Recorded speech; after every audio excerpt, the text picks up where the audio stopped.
রোশনাই সিরিয়ালের নতুন প্রমোতে আমরা দেখতে পাবো রোশনাইকে খুনের সাজে পিঁড়িতে বসিয়ে মণ্ডপে নিয়ে আসা হচ্ছে। তখন রোশনাই মনে মনে ভাবে, আমি কি যেটা সন্দেহ করছি সেটাই, আমি বরের মুখ না দেখে এই বিয়ে কিছুতেই করব না। তখন রোশনাই বলে, দাঁড়াও, সবাইকে বলে দাঁড়াও।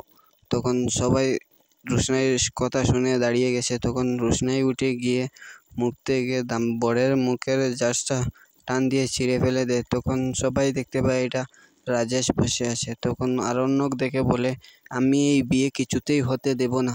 তখন রোশনাই বলে, আপনারা আমাকে জেনে শুনে ওর হাতে তুলে দিচ্ছেন, আমি সেই ইচ্ছায় এই বাড়ি থেকে চলে যাচ্ছি, আমি আর ফিরবো না কখনো এই বাড়িতে। তখন সবাই দেখে থাকে আর রোশনাই গলা থেকে মালা ফেলে দিয়ে চলে যাচ্ছে। আপনাদের কি মনে হয়, আরণ্যক রোশনাইকে আটকাবে নাকি ও যেতে দিবে? অবশ্যই কমেন্ট করে জানাবেন। আর আগামী সকল আপডেট পেতে চ্যানেলটি সাবস্ক্রাইব করে পাশে থাকবেন আমার। ধন্যবাদ সবাইকে।